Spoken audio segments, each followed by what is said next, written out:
نحمده ونستعينه ونستغفره ونؤمن به ونتوكل عليه ونعوذ بالله من شرور أنفسنا ومن سيئات أعمالنا من يهده الله فلا مضل له ومن يضلل فلا هادي له ونشهد أن لا إله إلا الله وحده لا شريك له ونشهد أن سيدنا وحبيبنا ومولانا محمدا عبده ورسوله أما بعد فأعوذ بالله من الشيطان الرجيم بسم الله الرحمن الرحيم إن الذين يحبون أن تشيع الفاحشة في الذين آمنوا لهم عذاب أليم في الدنيا والآخرة صدق الله العظيم قال النبي صلى الله تعالى عليه وسلم الحياء من الإيمان أو كما قال النبي صلى الله تعالى عليه وسلم إن الله وملائكته يصلون على النبي يا أيها الذين آمنوا صلوا عليه وسلموا تسليما اللهم صل على سيدنا ومولانا محمد طب القلوب ودوائها وعافية الأبدان وشفائها ونور الأبصار وضيائها وعلى آله وصحبه وبارك وسلم مولاي صل وسلم دائما أبدا على حبيبك خير الخلق كلهم فإن فضل رسول الله ليس له حد فيعرب عن ناطق بفمه مولاي صل وسلم دائما أبدا على حبيبك خير الخلق كلهم اللہ جل جلالہ کی حمد و ثنا سرکار فخر کائنات قائد المرسلین خاتم النبیین احمد مجتبی محمد مصطفیٰ صلی اللہ تعالی علیہ وسلم کی بارگاہ درود و سلام کا نذرانہ پیش کرنے کے بعد رب عز و جل کا فضل کرم اس کی دی توفیق سے الحمدللہ ہم یہاں پر جمع ہیں۔ اللہ رب العزت ہم سب کی حاضریوں کو اپنی بارگاہ میں قبول فرمائے۔ آج کے دن جمعہ مبارک کی برکتوں سے ہم سب کو مالا مال فرمائے۔ یہ مہینہ رجب مرجب حرمت والا مہینہ، اللہ رب العزت اس مہینے کی ہمیں تعظیم کرنے اور خوب عبادتیں کرنے کی توفیق نصیب فرمائے۔ معزز و محترم سامعین ذی وقار، یقیناً ہماری زندگی کا یہ کارواں جاری و ساری ہے اور دور حاضر کے مطابق اس پر اتار چڑھاؤ کا سلسلہ بھی ہوا کرتا ہے، وہ بھی جاری و ساری ہے۔ ان میں سب سے اہم ترین بات جس جانب مجھے آج اشارہ کرنا ہے اور اسی کے تحت پھر کچھ گفتگو کرنی ہے، وہ ہے دور حاضر کے فتنے۔ آج ہر نئی صبح ایک نیا ہمارے سامنے فتنہ کھڑا ہو جاتا ہے۔ ہر روز نئے نئے فتنے، ایک فتنہ ختم نہیں ہوتا، دوسرا فتنہ سامنے موجود ہے اور شب و روز اسی طریقے سے گزر رہے ہیں۔ ہر روز نیا فتنہ۔ فتنہ خود کیا شے ہے، اس کے بارے میں امام جرجانی رحمہ اللہ نے تعریف فرمائی۔ فرماتے ہیں کہ جس کی وجہ سے بندے کی اچھی یا بری حالت واضح ہو جائے اسے کہتے ہیں فتنہ، جس ہم آزمائش بھی کہتے ہیں۔ اچھی یا بری حالت واضح ہو جائے کہ یہ اچھی حالت ہے یہ بری حالت ہے، جو بھی ہو وہ واضح ہو جائے۔ تو اب چونکہ دنیا تیزی سے بدل رہی ہے اور ان تبدیلیوں کے ساتھ ساتھ نئے نئے فتنے بھی جنم لے رہے ہیں، اور یہ بھی دیکھا جا رہا ہے کہ بڑی آسانی سے خاموشی کے ساتھ مسلمانوں کو ان کے دین، مذہب، دیگر اسلامی رسومات سے، طور طریقے، اخلاق اور آداب سے بآسانی دور کیا جا رہا ہے، اور دور ہونے کے بعد مسلمان اپنی ثقافت، اپنا کلچر، اپنی ہر شے دین اسلام کے لیے جو ہو اسے بھولتا ہوا نظر آ رہا ہے۔ اور یہ بات بھی ڈھکی چکی نہیں کہ محبوب علیہ الصلوۃ والسلام کا فرمان بالکل واضح ہے۔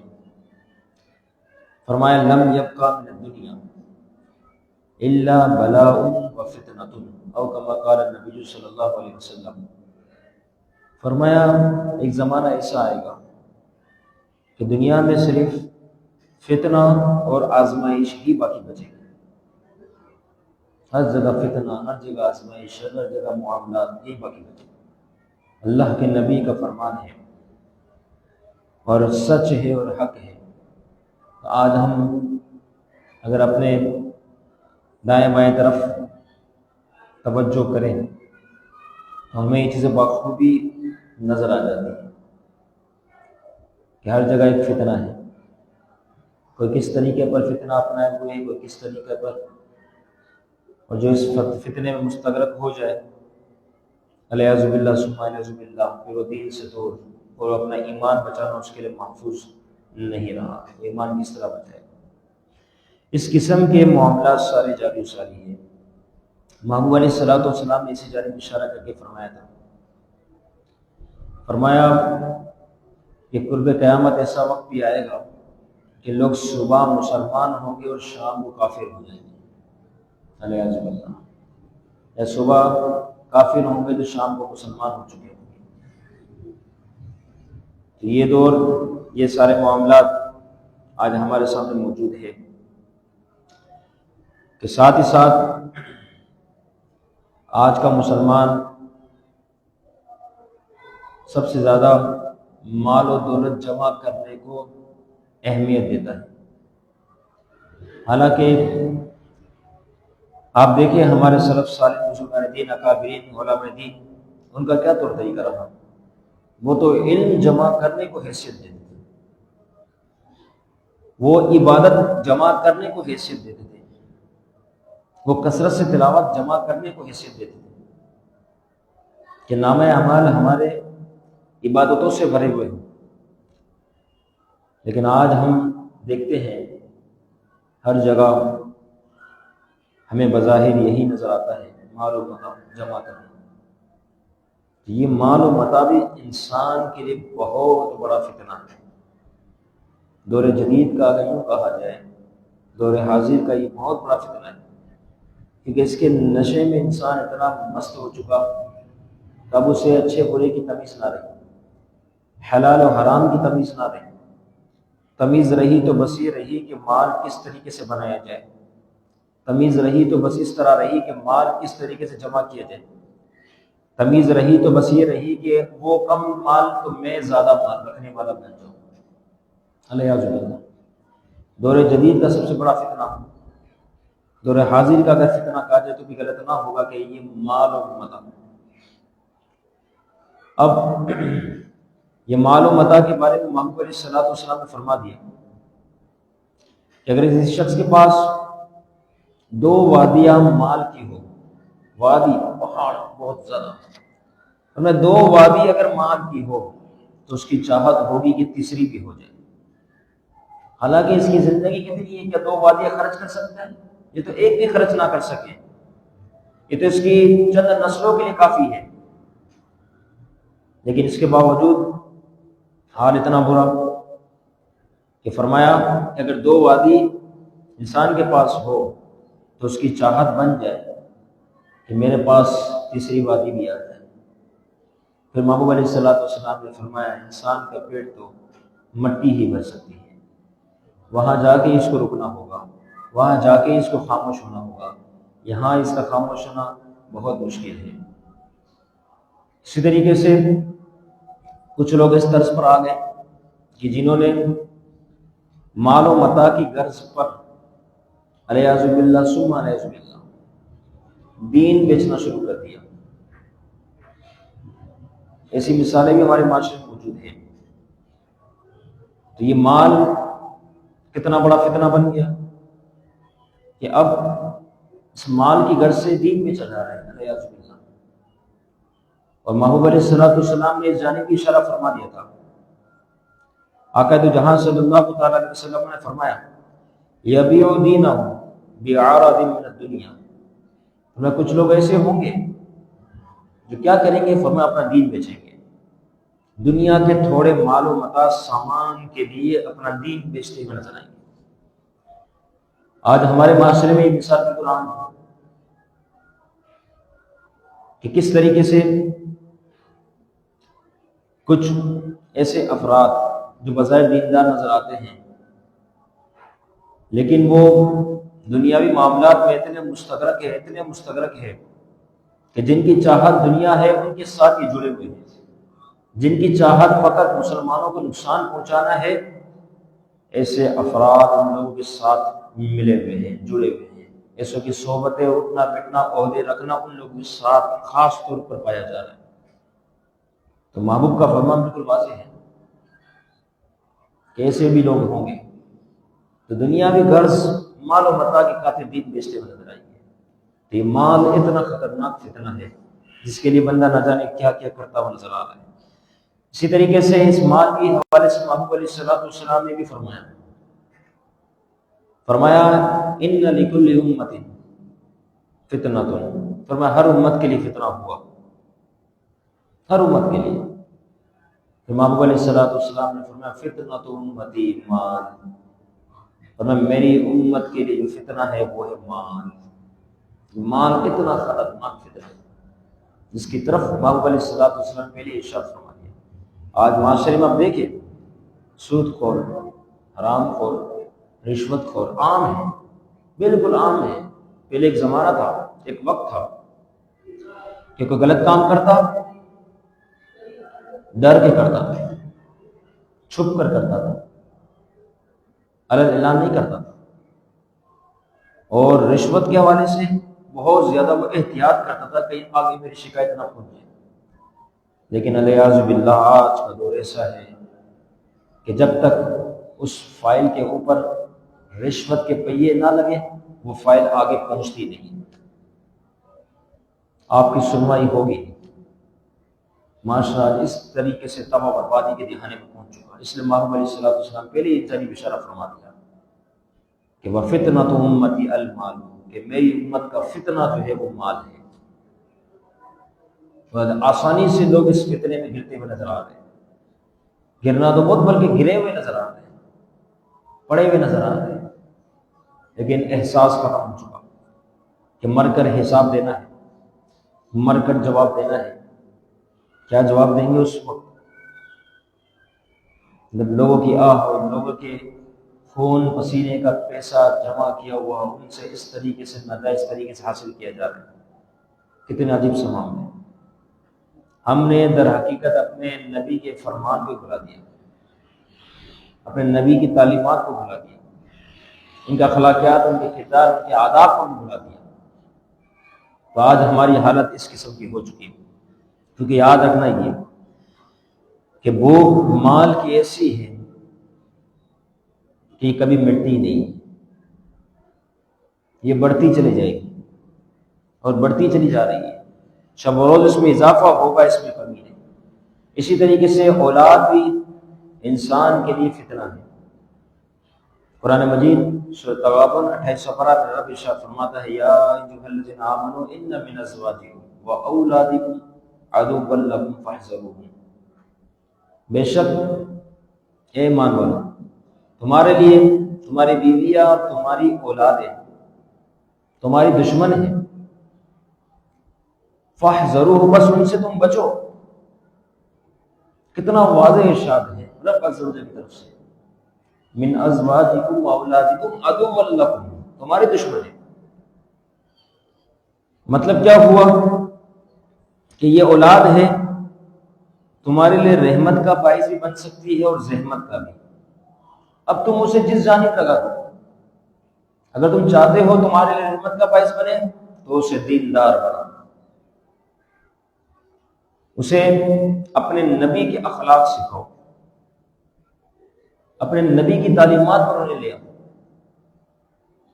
اسے نمازی بناؤ، اسے عاشق رسول بناؤ، کیونکہ بچہ کوڑا کاغذ ہے، جو آپ لکھنا چاہیں لکھ دیجیے، جو آپ سکھائیں گے بچہ سیکھ جائے گا۔ تو فرمایا اس طرز پر اپنے بچے کو لاؤ تو گویا کہ یہ بچہ تمہارے لیے رحمت کا باعث ہوگا، اور اگر تم نے اس کے برعکس معاملہ کیا تو اب یہ تمہارا دشمن بھی ہے اور تمہارے لیے زحمت کا باعث بھی ہے، اور سدا تمہارے رسوائی کا باعث بنے گا۔ لہٰذا اب ہمارے اوپر ہے کہ ہم ان کی تربیت کیسے کرتے ہیں۔ تربیت اگر خراب ہوئی تو یقیناً وقت تو گزر جائے گا، لیکن پچھتاوا بعد میں بہت ہوگا، بعد میں افسوس کے سوا کچھ باقی نہیں بچے گا کہ ہم نے اپنے بچوں کی تربیت کیوں صحیح نہ کی۔ جب آج موقع ہے تو اس وقت ہی بندہ اس بارے میں غور و فکر کر لے۔ اسی طریقے سے دور حاضر کا ایک اہم ترین فتنہ میڈیا بھی ہے، بہت زیادہ خطرناک قسم کا، کہ اس کے معاملات اتنے خراب ہو چکے کہ یہ مغربی کلچر کو اپناتے ہوئے اتنا مستدرک ہوا، اتنا آگے بڑھ چکا کہ آج جب ان چینلوں کو دیکھا جائے تو یوں محسوس ہوتا ہے کہ یہ اسلامک ممالک کے چینل نہیں۔ آج انہیں دیکھا جائے تو یوں محسوس ہوتا ہے کہ لگتا ہے کہ جو اسلامی تعلیمات ہے وہ بالکل ان دیکھنے والوں کے برعکس ہے۔ بالکل واضح بات کہ جس چیز کو شریعت نے حکم دیا یہ کام تمہیں کرنا ہے، آج اسلامی ملک کے میڈیا اور چینل میں جو ہے اس کے برعکس معاملات نظر آتے ہیں۔ تو یہ اس چیز کی بھی عکاسی ہے، اور یہ اس چیز کو بھی واضح کرتی ہے کہ یہ داڑھی کا رکھنا، سنت پر چلنا، اسلامی لباس زیب تن کرنا، حلال و حرام کے معاملات کو دیکھنا، تو بظاہر اس طریقے سے اس کی شکل بتائی جا رہی ہے کہ جیسا کہ یہ پرانے لوگوں کی سوچوں کا، نظریوں کا معاملہ ہے۔ یہ پرانے لوگوں کی سوچ ہے، ان کا نظریہ کہ اس طریقے سے وقت گزارا جائے، ایسے رہ کے وقت گزارا جائے۔ اس طریقے سے جو ہے میڈیا کے معاملات ہے، تو یہ میڈیا بھی آج کے زمانے میں بہت بڑا ہتھیار بن چکا ہے، اور تباہ بربادی کے دہانے پہ مسلمانوں کو لے جایا جا رہا ہے، کیونکہ آزادی کے نام پر بے دینی والا معاملہ شروع ہے، دین سے دور کیا جا رہا ہے آزادی کے نام پر، علیہ وسلم۔ بہت سے معاملات اب دیکھیے کتنا سوشل میڈیا آزاد ہوا، ہر محلے میں ہر جگہ چینلز موجود، کوئی بندہ کس طریقے سے فحاشی اڑانے والا کام کر رہا ہے، کوئی ہنسانے والے کام کر رہا ہے، کوئی کہ ہر بندہ اپنے اپنے چینل بنا کے کسی نہ کسی چکروں میں لگے۔ وہ بندے جن کو حلال رزق کی طرف آنا تھا، وہ بندے جن کو عبادتوں کی طرف آنا تھا، فکر آخرت کر رہا تھا، انہوں نے عجیب و غریب خرافات شروع کر دی۔ تو کتنا بڑا آج کے زمانے کا فتنہ بن چکا یہ۔ اسی طریقے سے مغربی ثقافت کتنا بڑا فتنہ، کہ اس بارے میں اگر غور و فکر کیا جائے تو خوب ہمیں یہ احساس ہوتا ہے کہ آج ہم نے اسلامی ثقافت کو ہی چھوڑ دیا، علیہ وسلم۔ مغربی ثقافت میں ہم اتنے مستغرق ہو گئے کہ اسلامی ثقافت ہم بھول گئے۔ آج کا مسلمان مغربی لوگوں کے معاملات ان کی ناقل بنا ہوا ہے، ان کو نقل کر رہا ہے، رہن سہن، طور طریقہ، لباس، حلیہ ان کے اپنائے جا رہے ہیں، اپنے چہرے کا حلیہ، دیگر سارے معاملات، یعنی مسلمان ناقل بن گیا، نقل کرنے والا۔ حالانکہ ہونا تو یہ چاہیے تھا کہ مسلمانوں کے دوسرے لوگ نقل کرتے، وہ مسلمانوں کے طرز کو اپناتے، لیکن کتنا عجیب سا معاملہ بنا دیا گیا۔ تو مغربی ثقافت بھی اس زمانے، اس دور کا بہت بڑا فتنہ ہے، الامان والحفیظ۔ آج کا مسلمان عجیب و غریب حلیے میں نظر آتا ہے، بڑا خوش محسوس ہوتا ہے۔ کہیں آپ نے دیکھے ہوں گے یہ جنس کی پینٹیں پہنی ہوتی ہیں، اور کئی جگہوں سے سوراخ ہوتا ہے، پھٹی ہوئی ہوتی ہے، اور جب پوچھا جائے کہ یہ کیا کر رہے ہو آپ، مسلمان تو نماز ہی پڑھتا ہے، کیونکہ آپ پورا دن جب یہ پینٹ پہنیں گے درمیان میں 5 نمازیں ہیں۔ اگر آپ نے فجر اپنے گھر کے کپڑوں میں پڑھ لی ہے، لیکن 4 نمازیں تو ہے، اب اس کو کہاں پر چینج کرنے جائیں گے؟ تو کہتا ہے کہ یہ فیشن ہے، علیہ باللہ۔ ذہن کیسا بن گیا اس بچے کا، اس بندے کا، اب سوچے ذرا۔ ساتھ ہی ساتھ جب اس کو اس جانب اشارہ کیا جائے کہ ایسی حالت میں نماز نہیں ہوتی، سطر جب واضح ہو ناف سے لے کر گھٹنے تک، یہ ایسا جز ہے جس کا چھپانا فرض ہے، فرض۔ تو اگر یہ کھلا ہوا ہو تو نماز نہیں ہوتی۔ تو یہ کیا پہن لیا؟ تو کہتا ہے یہ آپ کو پتہ ہی نہیں کہ عام جو پینٹیں ہوتی ہے جنس کی وہ سستی ہوتی ہے، جو پھٹی ہوئی قسم کی ہوتی ہے وہ مہنگی ہوتی ہے، کیونکہ یہ فیشن والی ہے۔ مغربی ثقافت نے کیسا ہمیں تباہ برباد کیا، کیسا ہمارا اسلامی ثقافت والا کلچر بدل دیا، اور آج مسلمان بڑے فخر سے اس کو پہنے ہوئے ہیں، بڑے فخر سے اس کو اپنائے ہوئے ہیں، اور اس میں فخر محسوس ہو رہا ہے۔ کیا مسلمان کی تعلیمات ایسی ہیں؟ کبھی سوچے اس بارے میں کہ مغربی ممالک، انگریز دیگر، کبھی اس نے مسلمان کے کلچر کو اپنایا؟ وہ مسلمان کے کلچر کے کبھی قریب آیا؟ اسلامی ثقافت کے کبھی قریب آیا؟ وہ تو ان تمام چیزوں سے دور ہو رہا ہے۔ لیکن آج کا مسلمان ایسے شخص سے، ایسے افراد سے، ان کی ثقافت سے نفرت کرنے کے بجائے محبت کا اظہار کر رہا ہے۔ دور حاضر کے اندر یہ بھی بہت بڑا فتنہ کہ اپنی تعلیمات کو چھوڑ کے دوسری تعلیمات کی طرف بندہ آ جائے۔ اسی طرح کے تعلیم کے ذریعے بھی فتنہ کیا جا رہا ہے۔ یہ بھی دور حاضر کا بہت خطرناک فتنہ ہے کہ تعلیمی نصاب جو ہے اس میں دینی معاملات کو کم سے کم کیا جا رہا ہے۔ حالانکہ اسلام ملک، اسلام کے نام پر بننے والا ملک، اس کے اندر تو اکثر کتابیں اسلام کے مطابق ہونی چاہیے، دین کے مطابق، مذہب کے مطابق ہونی چاہیے، لیکن شب روز اس پہ کام جاری ہے اور اس کو دور سے دور کیا جا رہا ہے۔ اسلامی تعلیمات کو نکالا جا رہا ہے، مغربی تعلیمات کو اندر پیوست کیا جا رہا ہے، اور یہ سلسلہ جاری و ساری ہے۔ اور ساتھ ہی ساتھ یہ بھی بتایا جا رہا ہے کہ دنیاوی تعلیم بھی وہ تعلیم ہے جس پر ترقی کا انحصار ہے۔ دنیاوی تعلیم وہ تعلیم ہے جس کے ذریعے تم ترقی کر سکتے ہو۔ اگر تم ترقی یافتہ بننا چاہتے ہو تو دنیاوی تعلیم کی طرف آ جاؤ۔ اس طریقے سے سکھایا جا رہا ہے، اس طریقے سے بتایا جا رہا ہے۔ کیا مطلب ہوا کہ دینی تعلیم حاصل کرنے والا کیا بھوکا رہ جائے گا؟ کہ دینی تعلیم میں کوئی ترقی نہیں؟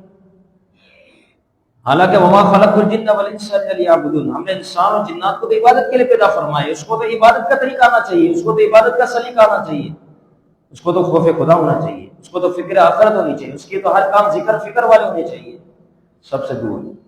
تو دور حاضر میں تعلیم ایک بہت بڑا فتنہ بن گیا، اور ہم میں سب اس میں شامل ہیں کہ جہاں پر بچوں کو ہم دنیاوی تعلیم میں اتنا مستقرہ کرتے ہیں، بتایا درس نظامی سے تعلق جوڑا، دین سے ہم نے بچوں کو تعلق جڑوایا، بس 1-1.5 گھنٹے کے لیے مدرسہ رات کو بھیج دیا، بس کافی ہے۔ بچے کو کیا ذہن دیا ہم نے کہ اصل تعلیم میں دنیا کی تعلیم ہے، کہ صبح اٹھنے کے بعد سے لے کر تمہیں بھیجا، دوپہر کو پھر ہم ٹیوشن کا اہتمام کیا، شام کو پھر کوچنگ کے لیے بھیجا، اب رات کا جب پہر آیا تو اس میں ہم نے مدرسہ بھیج دیا، بس۔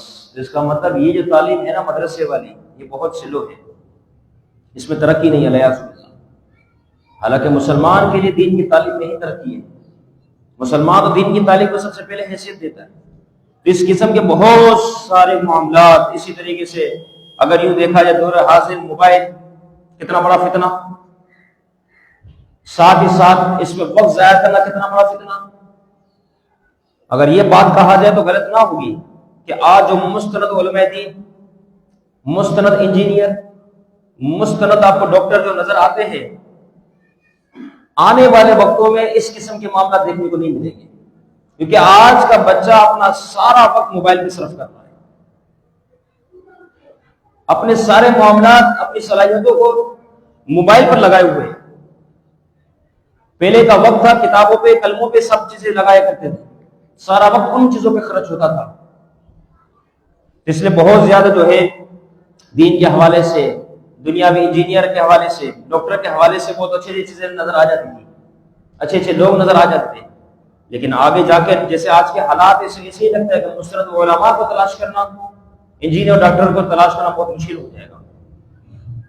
اس وقت دور حاضر میں انسان کے لیے سب سے زیادہ وقت ضائع کرنے والی جو چیز ہے وہ ہے سوشل میڈیا۔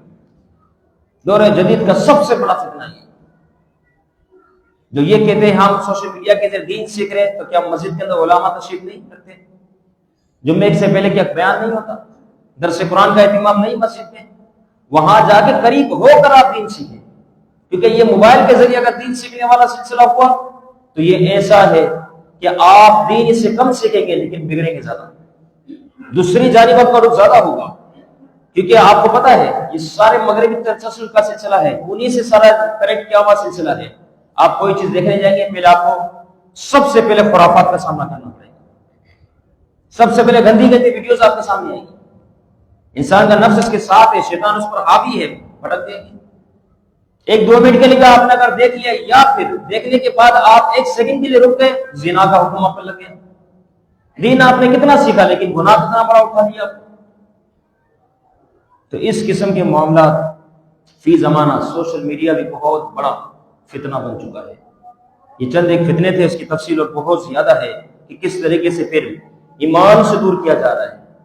سوشل میڈیا کے ذریعے لوگ بد مذہبوں کو دیکھ رہے ہیں، جو غلط غلط باتیں بتا رہے ہیں، ان باتوں پہ غور و فکر کر رہے ہیں، پھر اپنے علماء سے سوال کر رہے ہیں۔ کتنا بڑا فتنے فساد والا سلسلہ شروع ہو چکا ہے سوشل میڈیا کے ذریعے، لہٰذا اس کا استعمال ضرورت کے تحت بہت کم ہو تو بندہ اس فتنے سے بچ سکتا ہے۔